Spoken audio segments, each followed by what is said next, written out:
Seigneur Jésus-Christ. Alors, sans plus tarder, nous allons prendre la parole de Dieu. Nous allons faire notre lecture dans le livre de Timothée.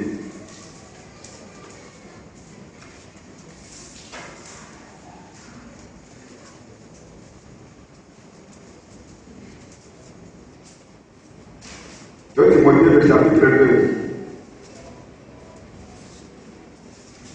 le verset 8 à 10.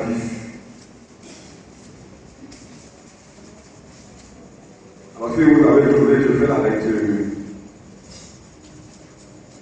Souviens-toi de Jésus-Christ, issu de la postérité de David, ressuscité des morts selon mon évangile, pour lequel je souffre, jusqu'à être lié comme un malfaiteur.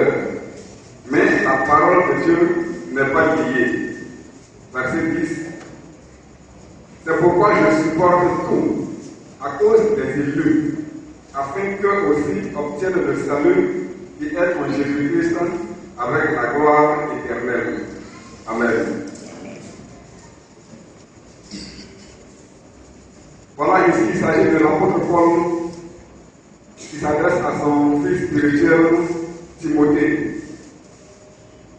Et il écrit cette lettre depuis la prison à Rome. On peut le vérifier dans le verset 17 du chapitre 1. Et c'est dans ces circonstances-là, dans cette prison, qu'il prend le temps d'écrire à Timothée pour lui donner certaines recommandations, l'encourager dans le bon combat, l'encourager à la fermeté face aux adversités, et l'encourager, l'inviter à la souffrance. Bien aimé, en cette année où ce terme qui a été décrété, la proclamation de l'évangile, alors si nous adhérons à cette idée, à cette pensée de la proclamation de l'évangile en cette année 2016, il est important de comprendre que la proclamation de l'évangile est liée aussi à certaines souffrances. C'est pourquoi le thème que je vous propose ce soir est ceci: souffrons pour le salut des âmes. Souffrons pour le salut des âmes.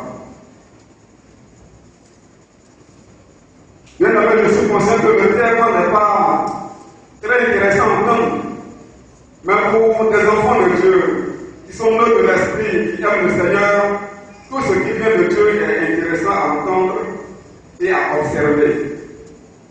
C'est pourquoi je compte sur le soutien de Dieu et votre compréhension sur la grâce de Dieu, afin que tous ensemble nous puissions participer à cette parole que je pense pour ma part doit orienter notre vie en cette année 2016. Alors nous verrons de quelle souffrance il s'agit et nous verrons pour quelles raisons il faut souffrir et nous allons conclure. Alors souffrons pour le salut des âmes. L'apôtre Paul lui-même invite Timothée, qui est son fils spirituel, à la souffrance à cause de l'évangile.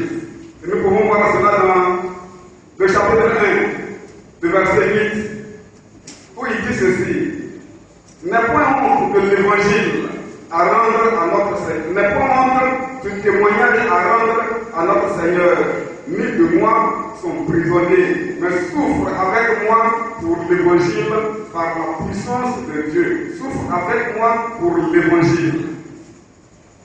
Donc l'apôtre Paul invite Timothée à la souffrance. Mais de quelle souffrance s'agit-il? Pour mieux comprendre, nous allons lire 1 Pierre. 1 Pierre 4, verset 15 à 16.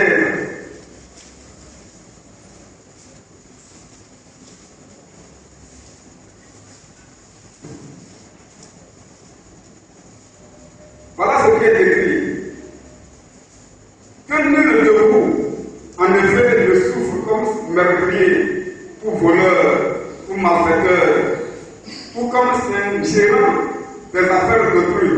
Mais si quelqu'un souffre comme chrétien, qui n'en est pas honte, et que plutôt il glorifie Dieu à cause de ce nom.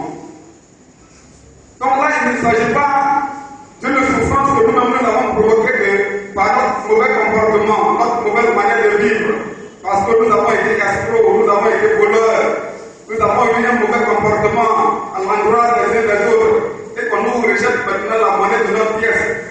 s'agit pas de cette souffrance. C'est parce que cette souffrance due à notre comportement, notre mauvais comportement. Ce sont des choses au contraire au milieu des enfants de Dieu qu'on ne devrait même plus en parler. Mais malheureusement, ce sont des choses qui existent au milieu des enfants de Dieu. Des enfants de Dieu qui ont des problèmes à la justice, qui ont des problèmes à la gendarmerie, à la police, à cause de leur vie, de leur comportement. Mais ce n'est pas de cette souffrance-là qu'il s'agit. Mais la souffrance dont il est question ce soir, c'est la souffrance qui est liée à la proclamation de l'Évangile. Et l'apôtre Paul, dans plusieurs passages, étale ces souffrances qu'il a connues à cause de l'Évangile. L'apôtre Paul, à cause de l'Évangile, a été fait prisonnier. L'apôtre Paul, à cause de l'Évangile, a été maltraité. Il a été enchaîné. L'apôtre Paul, à cause de l'Évangile, a été mordu par un serpent. L'apôtre Paul, à cause de l'Évangile, a connu plusieurs naufrages. L'apôtre Paul, à cause de l'Évangile, pour des lieux qui étaient difficiles d'accès, des lieux où on devrait arriver difficilement, il est arrivé au risque de sa vie et à cause de l'Évangile. Alors, bien aimés, si nous adhérons à cette idée que nous devons proclamer l'Évangile, nous devons comprendre qu'il y a certaines souffrances que nous devons accepter, que nous devons supporter. Et si nous ne sommes pas prêts à accepter certaines souffrances, c'est-à-dire que nous ne serons pas efficaces et l'Évangile ne pourra pas passer. Bien aimé, pour que l'Évangile puisse passer, pour que à travers nous des hommes soient sauvés, nous devons par moments nous priver de certains conforts. Nous devons par moments nous priver de certains conforts. L'apôtre Paul a souffert en ce sens, où il pouvait rester dans son lieu tranquille, à l'aise. Mais à cause du fait qu'il y a des âmes qui ont besoin de l'Évangile, l'apôtre Paul se sacrifiait. Il se privait du sommeil. Par moments, il parlait du froid. À cause de l'Évangile. Donc, il acceptait certaines choses à cause de l'Évangile. Bien aimé, en son temps, en cette période, c'était une période difficile parce que les autorités ne voulaient pas que l'Évangile passe. Donc, on les maltraitait, on les empêchait.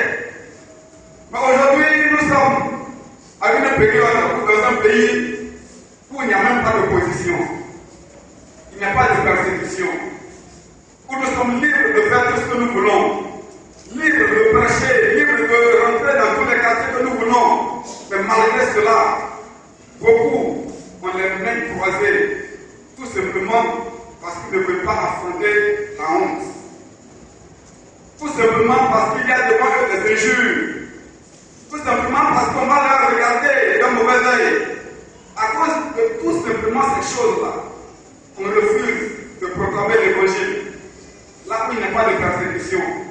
Mais et s'il y avait une persécution, que ferons-nous? Est-ce que l'Évangile pourra vraiment passer? Est-ce que l'Évangile pourra vraiment passer? Alors, je ne suis pas un prophète, je suis seulement qu'un seul prédicateur. Donc, je ne dis pas qu'il y aura une persécution en Côte d'Ivoire. Mais pour moi, en tant que prédicateur, quand je lis la Bible, tous ceux qui nous ont précédés, ceux qui ont vécu, c'est-à-dire que nous pouvons aussi vivre. C'est-à-dire que ça peut aussi arriver. Donc, bien aimé, rien ne devrait nous empêcher à proclamer, à annoncer l'Évangile. Donc, abandonner certains conforts. Si nous voulons que l'Évangile passe par nous, nous devons accepter de rentrer même dans les quartiers sales, les quartiers où on peut qualifier des quartiers qu'il ne faut pas habiter. Nous devons accepter de rentrer dans ces quartiers. Parce que dans ces quartiers aussi, il y a des personnes, il y a des âmes qui ont besoin d'être sauvées. Maintenant, si nous voulons que l'Évangile passe par nous, nous devons accepter certaines choses. Donc Dieu se fait par moments de façon personnelle et par moments aussi de façon collective. Et souvent quand on travaille en équipe, il nous arrive de se piétiner. Il arrive souvent des frustrations. Souvent on ne sait pas. On peut frustrer les autres sans le savoir. Ou les autres peuvent nous frustrer sans sans le savoir. Mais bien aimé, à cause de l'évangile, nous sommes appelés à accepter ces situations-là. Si tu sais que quand tu vas réagir, tu vas répondre, cela peut avoir un effet sur l'œuvre de Dieu. Abstiens-toi de le faire, supporte. C'est pourquoi l'apôtre Paul dit qu'il supportait tout à cause de l'évangile. Et si tu trouves nécessaire de réagir, de répondre, fais tout pour que ta manière de répondre ne puisse pas avoir un effet négatif sur l'œuvre de Dieu. Parce que par toi, l'évangile peut pouvoir passer. Bien aimé, aujourd'hui nous sommes sauvés, nous rendons gloire à Dieu. Mais si aujourd'hui nous sommes sauvés, nous sommes dans ce lieu, c'est parce que des personnes ont sacrifié leur vie. Des personnes ont accepté de supporter la souffrance pour qu'aujourd'hui nous ayons l'évangile.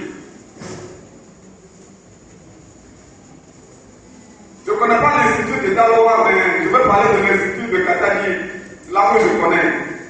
Aujourd'hui, quand vous arrivez à l'institut de Katani, vous trouvez, c'est un cadre très joli, où nous trouvons de jolis bâtiments. Mais les premiers missionnaires qui sont arrivés à Katani, je vous assure qu'ils ont habité dans des maisons en papo, des maisons en papo, des maisons en banco, des maisons que nous connaissons au village. C'est dans ces maisons-là que ces personnes-là ont habité. Parce qu'ils ont accepté de s'humilier. Ils ont accepté de supporter, de subir certaines souffrances afin que de par ces souffrances-là, l'évangile puisse passer. Voilà pourquoi aujourd'hui nous sommes sauvés. Mais nous ne sommes pas la dernière génération. Ou nous ne sommes pas les derniers qui doivent être sauvés. Après nous, il y a des gens qui ont besoin d'être sauvés. Tout autour de nous, il y a des personnes qui ont besoin d'être sauvées. Alors que faisons-nous? Alors bien aimé, en donnant ce témoignage de missionnaire, je ne suis pas en train de dire qu'aujourd'hui c'est mauvais que nos pasteurs habitent dans de grandes maisons. Non, parce que le plus souvent, quand on trouve certaines personnes qui lisent la Bible, ils déforment tout ce qu'ils ne comprennent pas. Je parle de cette époque. Le plus souvent on dit non. Pourquoi aujourd'hui les personnes ont de grosses voitures? Jésus est venu, il n'est pas monté dans la voiture, il a marché. Pourquoi aujourd'hui nos patients ne marchent pas? Si Jésus était venu à notre temps précis, il allait utiliser les voitures, les avions, les voitures pour se déplacer. Donc ne déformons pas. Donc je donne des témoignages tout simplement pour faire ressortir la souffrance que ces personnes ont dû supporter pour qu'aujourd'hui nous ayons l'évangile. Donc bien aimé, nous sommes appelés aussi à supporter certaines souffrances pour qu'après nous, les âmes soient sauvées. Si nous ne voulons pas souffrir, nous allons bloquer le salut de certaines personnes. Donc nous devons comprendre et nous devons accepter la souffrance, certaines souffrances, afin que les âmes soient sauvées. À travers le texte que nous venons de lire, donc pour quelle raison devons-nous souffrir? Parce que nous voyons le texte, il y a deux éléments très importants qui ont aidé ou qui ont amené l'apôtre Paul à supporter la souffrance. Et bien, si nous voulons aussi que l'évangile passe par nous, ce sont des éléments très importants que nous devons comprendre et avoir dans notre vie. Ce sont des éléments sur lesquels nous devons nous baser notre vie pour que l'évangile puisse passer à travers notre vie. Le premier élément, nous le trouvons dans le verset 8. Paul dit ceci à Timothée. Il dit, souviens-toi de Jésus-Christ, issu de la postérité de David, ressuscité des morts, selon mon évangile. Mais quand Paul parle de Jésus-Christ, en fait, c'est ce Paul qui a persécuté Christ. C'est ce Paul qui s'est opposé à Christ. C'est ce Paul qui maltraitait les serviteurs de Christ. C'est ce Paul qui empêchait que l'évangile puisse passer.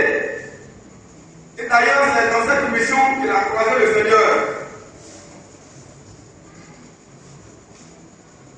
Et il pouvait poser la question à Christ. Et il dit, c'est moi que tu persécutes. Mais l'apôtre Paul ici, pour quelqu'un qui a été un malfaiteur, qui s'est opposé à Christ, et qui rencontre le Seigneur, celui à qui il s'est opposé. Donc logiquement, l'apôtre Paul devrait être condamné.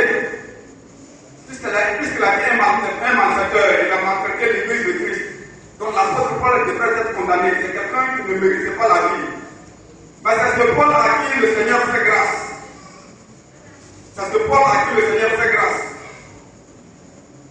Malgré ta vie, malgré tout ce que tu as fait, malgré tout ce que tu as commis comme bêtise, moi le Seigneur, je t'accepte et je te confie une tâche. Bien aimé, même si notre vie n'a pas été comme l'apôtre Paul, mais il n'y a personne où sa vie a été parfaite, tous sans exception, nous sommes de ceux-là qui nous étions opposés à Christ. Parce que nous étions éloignés de lui, nous étions éloignés de sa grâce, nous vivions comme on voulait, notre vie était opposée à la volonté de Dieu. Donc comme Paul, nous ne méritons pas aussi la grâce, mais Dieu nous a fait la grâce.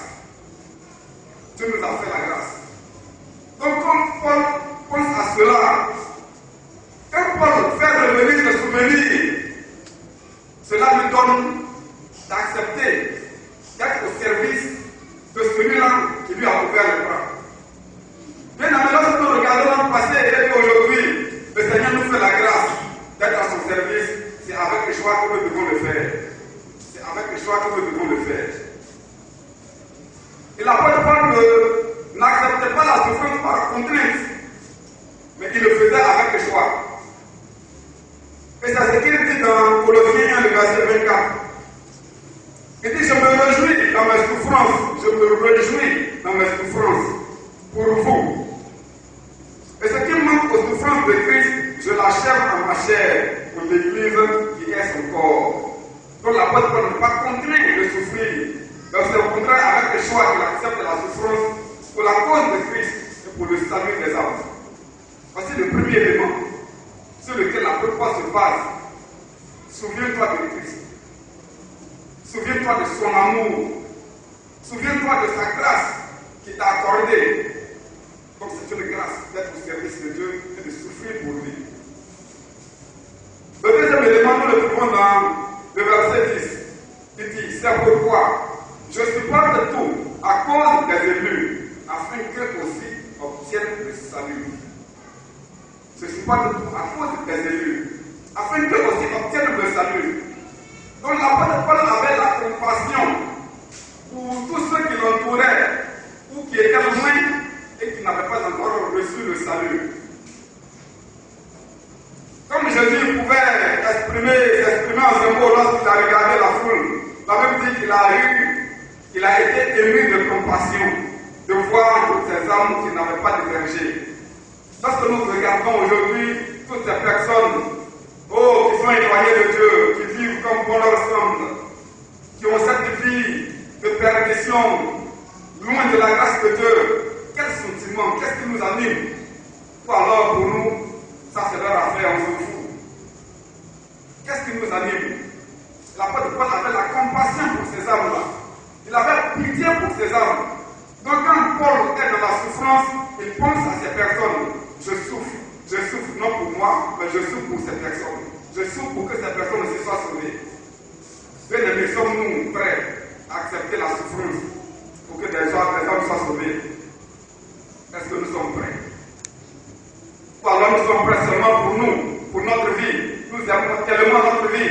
Nous ne voulons pas nous humilier, nous ne voulons pas nous abaisser, parce que nous trouvons notre vie tellement importante, tellement précieuse, que nous ne pouvons pas accepter certaines choses. L'apôtre Paul a accepté la souffrance pour le salut des âmes. Bien aimés, donc vous comprenez que le message que je suis venu adresser à chacun de nous, c'est une invitation à la souffrance pour la cause de l'évangile. Alors si nous comprenons ces choses,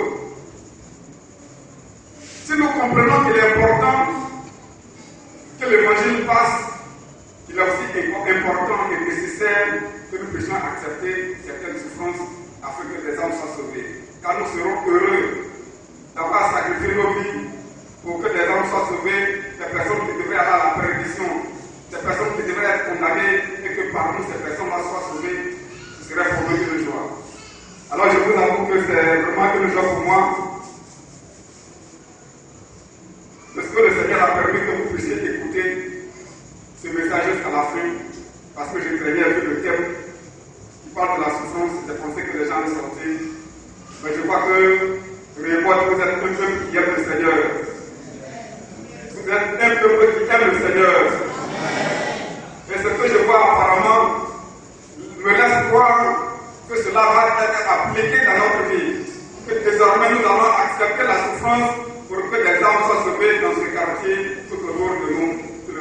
soeur bénie.